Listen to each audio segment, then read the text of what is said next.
So if I was to ask you, what is the most dangerous thing to your Iman? What's the biggest threat? You might think about circumstances, major sins. You might think social media. You might think of bad friends.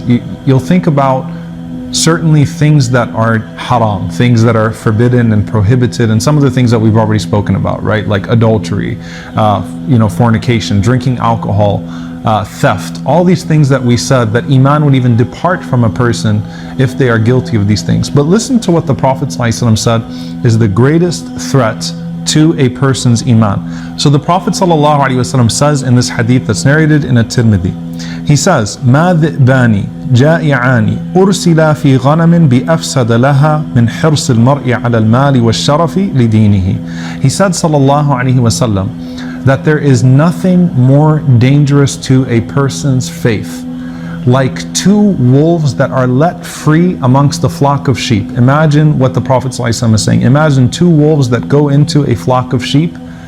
He said, sallallahu alaihi wasallam, the two most dangerous things, those two wolves to your faith being the sheep, are the love of wealth and the love of fame that a person has. The love of wealth and the love of fame are the two most dangerous threats to your Iman, to your faith.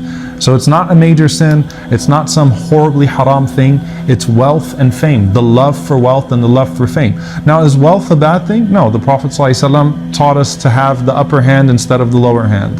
Allah subhanahu wa ta'ala teaches us to say, رَبَّنَا آتِنَا فِي الدُّنْيَا حَسَنَةً وَفِي الْآخِرَةِ حَسَنَةً, to give us the best of this world and the best of the next. But if a person has an uncontrollable desire for this world, for materialism, and they constantly pursue more and more and more wealth, then they're going to find themselves in a situation where they will resort to unethical things, where they will start to place expectations in that wealth, and that will distance themselves from Allah subhanahu wa ta'ala. And sometimes having a lot of money changes a person's personality. Wealth can actually change a person's behavior. So they'll start to resort to some of the things that we've spoken about in the past, these major sins that we've spoken about in previous episodes.